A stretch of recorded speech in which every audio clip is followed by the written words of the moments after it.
మీ మూతి ఎంత చూస్తే మా దూడ మూతి చూసినట్టుందండి, మీరు వేసే అరుపులు వింటే మా దూడ అరిసినట్టుందంట. ఏమండి, ఒక విషయాన్ని గమనించండి. ఈ బలిపీఠం దగ్గర ఏ దైవ సేవకుడు నిలబడినప్పటికీ క్రొత్త బోధకులు వస్తున్నారంటే మనకి ఆయన ఎంత ఎత్తుంటాడు, ఎంత గట్టిగా అరుస్తాడు, ఎంత మంచి వర్తమానం ఇస్తాడనే ఆలోచన మనకుంటుంది. కానీ ఇక్కడ ఒక విషయాన్ని గమనించాలి మీరు. ఇక్కడ నిలబడినటువంటి దైవ సేవకుని కంటే, ఆయన స్వరం కంటే ఒక మెల్లనైన స్వరం ఈ రాత్రి సమయంలో మనతో మాట్లాడుతుంది. అదే పరిశుద్ధాత్ముని యొక్క స్వరం. ఆ స్వరం వినడానికి ప్రయత్నించండి. నేను కాదు, బలహీనుణ్ణి, నాకులాగా ప్రసంగం చేసిన అనేక మంది ఉన్నారు. కానీ పరిశుద్ధాత్ముని యొక్క స్వరాన్ని వినడానికి మనం ప్రయత్నం చేద్దాం. ఒక దేవాలయం దగ్గర ఒక బోర్డు పెట్టారట. ఆ బోర్డు ఏమిటంటే, అధిక ప్రసంగము చేయువారు ధనిలు, వారు పరలోక రాజ్యానికి వారసులు. ఏమిటి? క్రింద ఇంకొక మాట రాశారు, క్లుప్త ప్రసంగము చేయువారు ధనిలు, వారు మరలా ఆహ్వానించబడుదురు. నేను మళ్ళా రెండోసారి మీ దగ్గరికి రావాలంటే క్లుప్త ప్రసంగం చేయాలి.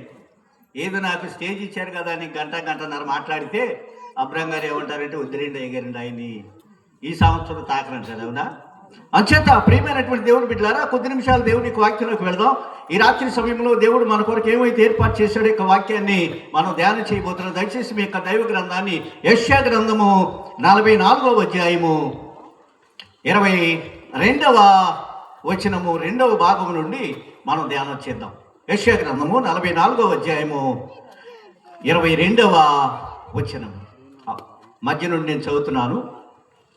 నేను నిన్ను విమోచించి ఉన్నాను, నా యొద్దకు మళ్ళుకొనుము. ప్రియ దేవుని బిడ్డలారా, మన భారతదేశం బ్రిటిష్ వారి యొక్క బానిసత్వంలో చాలా సంవత్సరాలు మగ్గిపోయింది. చాలా సంవత్సరాలు విశ్రాంతి లేనటువంటి, స్వేచ్ఛ లేనటువంటి, స్వాతంత్రం లేనటువంటి జీవితాన్ని మన యొక్క దేశ ప్రజలు గడిపిన విషయం మనకు తెలుసును.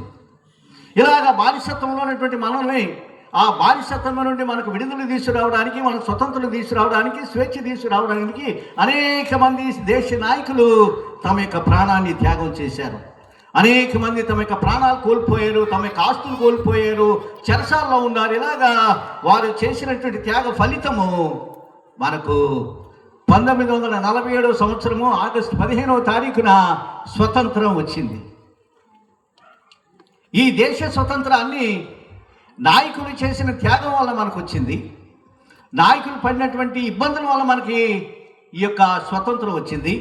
నాయకులు ప్రాణాలు కోల్పోయినందువల్ల, లేక తమ యొక్క ఆస్తులు కోల్పోయినందువల్ల ఈ స్వతంత్రం వచ్చింది. కానీ ఈ రాత్రి సమయంలో ఆయన నీతో నాతో మాట్లాడుతున్నాడు. ఆయన ఏమంటున్నాడంటే, నేను నిన్ను విమోచించి ఉన్నాను, నా యుద్ధకు మళ్ళుకొనుము. ఏమిటి యొక్క విమోచన? ఎలా విమోచించాడు ఈయన? దీనికి ఏమైనా మార్గం ఉందా, లేకపోతే ఏంది, ఏ విధంగా మనల్ని విమోచించాడన్న విషయాన్ని ఈ రాత్రి సమయంలో దేవునికి వాక్యం ద్వారా మనం ధ్యానం చేద్దాం.